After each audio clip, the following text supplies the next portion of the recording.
एक शंकर नाम के भगत थे, बड़ी श्रद्धा विश्वास पूर्वक शालिग्राम भगवान की आराधना करते थे। गंडकी नदी के किनारे एक गांव था, वहां उनका जन्म हुआ था। ब्राह्मण कुल में जन्म हुआ, बड़े धर्म से चलते थे। पर ब्राह्मणों का क्या, तप ही धन होता है। तो एक जमींदार ठाकुर थे, वो उनको रोज सीधा देते और अपने मंदिर की सेवा में भी उनको, और एक पाठशाला खुलवाई थी संस्कृत की, तो कुछ अर्थ भी देते थे और गुरु की तरह उनको मानते थे शंकर भगत को। वो बड़े धनी थे। उनको एक दिन मकान बनवाने के लिए जमीन खोद रहे थे, तो सोने का कलश मिला। जमींदार जो धर्मात्मा पुरुष धर्म करते रहते हैं, तो ये सब ऐश्वर्य धन उनके पास जाने लगता है, क्योंकि उससे जगत मंगल होता है। तो उन्होंने पंडित जी से पूछा, ये स्वर्ण मिला हुआ है, उस समय करोड़ों की लागत का। तो उन्होंने कहा कि आप भगवान सूर्य का मंदिर बनवाइए, कुछ हिस्से से अपने परिवार की और उन्नति के लिए रख लीजिए, पर उसका 1/3 हिस्सा मंदिर में लगवाए।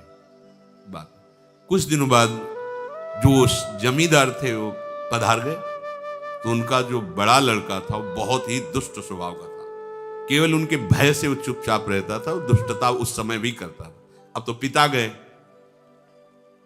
तो उसे पता था स्वर्ण राशि का भी कि मंदिर बनाने के लिए ऐसा ऐसा।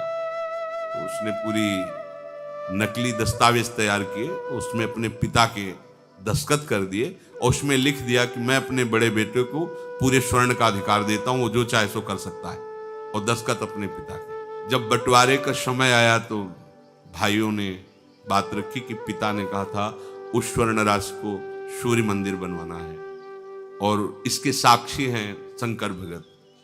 नहीं, अंतिम समय एकांत में पिता ने केवल मेरा ही अधिकार रखा, आप कागज देख लीजिए। और ऐसे दस्तखत संभाल के किए थे कि बिल्कुल वैसे ही पिता के जैसे। गांव के लोगों के सामने पंडित जी को बुलाया। पंडित जी ने कहा, नहीं, हमसे तो उन्होंने यही कहा था कि सूर्य मंदिर बनेगा, ऐसा ऐसा, दिखाओ कागज। कागज देखा तो कहा, ये दस्तखत भगत के नहीं, सेठ के नहीं, क्योंकि हम बहुत नजदीक रहे, उनको देखा है, उनके दस्तखत ऐसे नहीं। तो बड़े लड़के ने कहा कि हाँ, तुम ही तो एक ज्ञानी हो, ये कैसे तुम झूठ कह सकते हो। उठ कर चले। लड़के ने बड़े विचार किया कि अच्छे अच्छे घूस में फिसल जाते हैं, इसको कुछ घूस देंगे और अपने अनुकूल करें। उसके घर गए, प्रणाम किया। पंडित जी ने सोचा, इस दुष्ट का स्वभाव कैसे बदल रहा है। और बहुत मीठी मीठी, अगर दुष्ट मीठी मीठी बातें भी करे और झुके तो ऐसे समझो जैसे सांप झुक रहा है।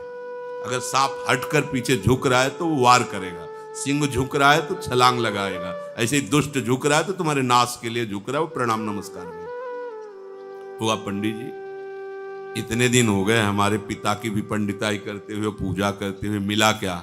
एक सीधा जो हमारे घर से जाता है उसी से भोजन तुम्हारा होता है, माला माल हो जाओगे। आधा आधा, आधा सोना आपका, आधा हमारा।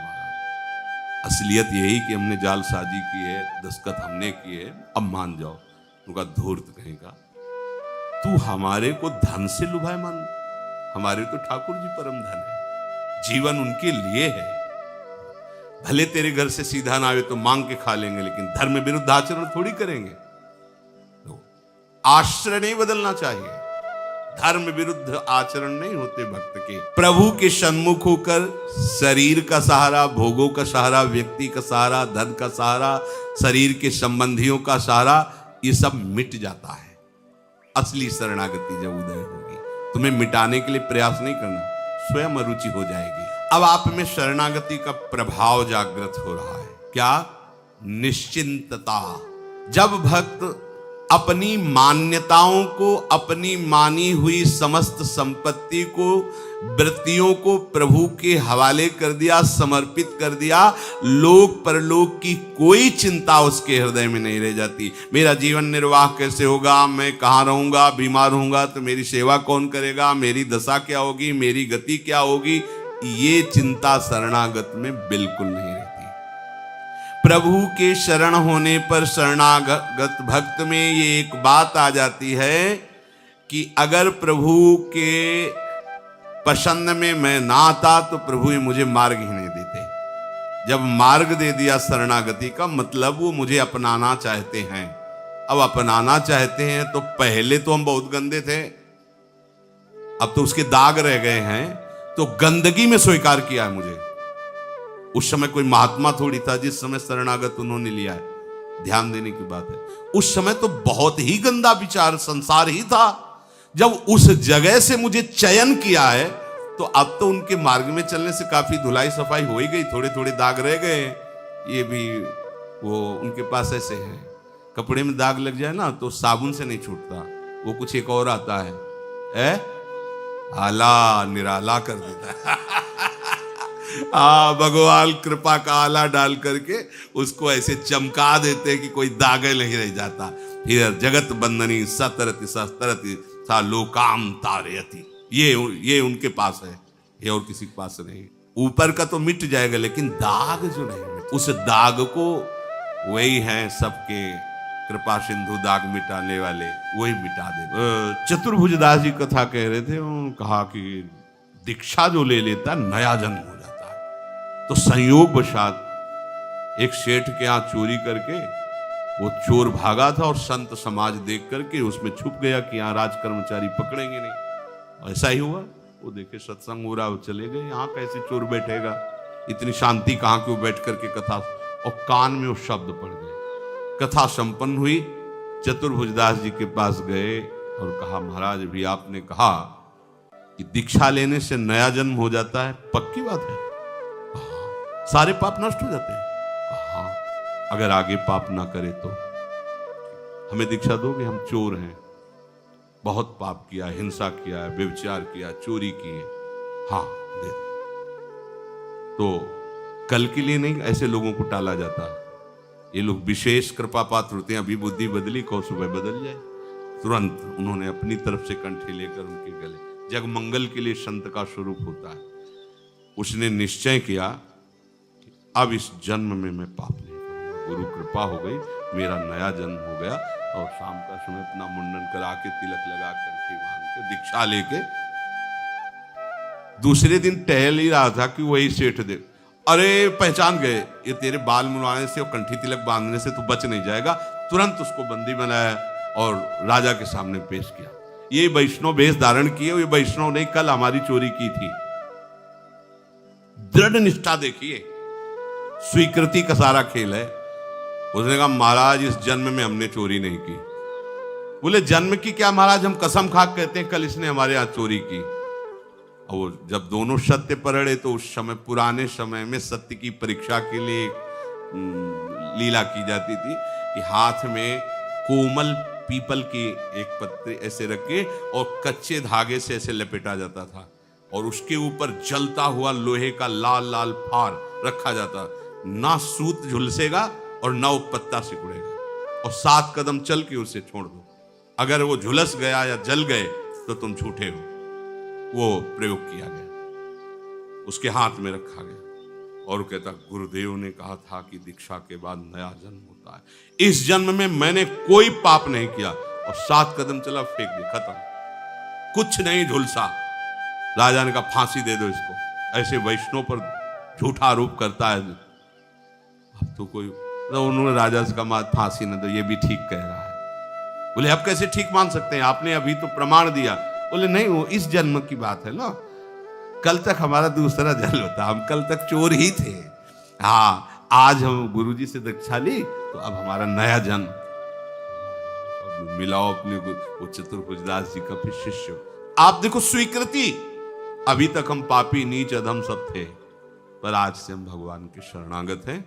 अब हमारी जिम्मेवारी प्रभु के ऊपर है, हमारी जिम्मेवारी अब हमारे ऊपर नहीं है। हमारे कल्याण की, हमारी पवित्रता की, हमारी साधुता की, हमारे जीवन सारी जिम्मेवारी मेरे प्रियालाल के ऊपर। बड़ निश्चिंत हो जाओ, हरि गुरु आश्रय ले। पर ये तभी होगे जब ऐसी स्वीकृति होगी कि नहीं, गुरु ने कहा है कि नया जन्म होता है, तो इस जन्म में हमने वो डर जाता अगर निष्ठा ना बनाया था कि मतलब कल तो चोरी की थी, पता नहीं गुरु जी के वाक्यों में दम है कि नहीं, जल जाता, पक्का जल। उसे पक्का विश्वास था कि नहीं, ये परमार्थ विश्वास है। महादेव जी से उमा जी ने कहा अब गंगा स्नान गए, कितने पावन लोग, हजारों लोग गंगा, बोले पानी में नहा रहे हैं, गंगा तो कोई एक आध नहा रहा है। आपकी बात तो हमारी समझ में नहीं आती है, हजारों डुबकी मारे जय गंगा जय गंगा, आप कह रहे हो कि पानी में नहा रहे। आपको बताते हैं गंगा स्नान। ऐसे साइड में फिसलन का सा रूप करके और गड्ढे में गिर गए, वयोवृद्ध का रूप रख के, और माता भगवती अपने रूप का शमन करके साधारण नारी की तरह, और जो गंगा नहा के निकल, भैया हमारे पति फिसल के गिर गए, हमारी सामर्थ्य नहीं उठा, थोड़ा आप हाथ लगा दोगे? तो कोई कोई तो क्या बुढ़ा, चले गए। कोई कोई लोटा जहां रखता तो बोले सुनो भैया, हमारे पति निष्पाप हैं, अगर तुम पापी हुई और छुआ तो भस्म हो जाओगे। बोले ओम करते हाथ जरे, कौन इस चक्कर में पड़े, चल दिए। प्रायः कोई एक भगवत स्मरण करते हुए आ रहे थे तो उठाने के लिए उनका, भैया सुनो हमारे पति निष्पाप हैं, यदि कोई भी पाप आपके अंदर है आप छुए तो भस्म हो जाएंगे। तो उनका, माता जी अभी संशय क्या, गंगा नहा के आ रहा हूं। गंगा स्नान से जीव तत्काल निष्पाप हो जाता है, तो अभी संशय है क्या? और उठाया महादेव जी को बाहर, और उनको भगवान ने फिर दर्शन दिया। गंगा किसने स्नान किया? हजारों में एक ने, नहीं सब पानी में डुबकी लगे। ये गंगा स्नान क्या हुआ? विश्वास, मैं गंगा स्नान करके आ, अरे मैंने गुरु दीक्षा ले ली है, अब हमारा जीवन कोई साधारण थोड़ी है, हम तो प्रभु के दास हैं, हम तो प्रियालाल के। ये ठसक, बोले कैसे हम प्रियालाल के हो सकते हैं, हमारा तो मन नहीं लगता, हमारे तो ये, हमारे तो वो।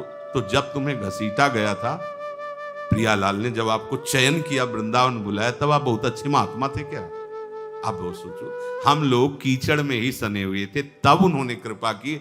अब तो कई बार स्नान करवा के थोड़ा तो निखार आ ही रहा है, तो अब काहे को चिंता करते हुए अपनी, जब इतना धो दिया है तो फिर और वो आला वाला डाल के धो देंगे, बिल्कुल साफ कर देंगे। आप निश्चिंत रहिए, शरणागत। उनका हमारे प्रभु सर्व समर्थ है, मैं उनका शरण भाव स्वीकार किए हूं, मुझे किसी धन आदि की अधर्म पूर्वक जरूरत नहीं।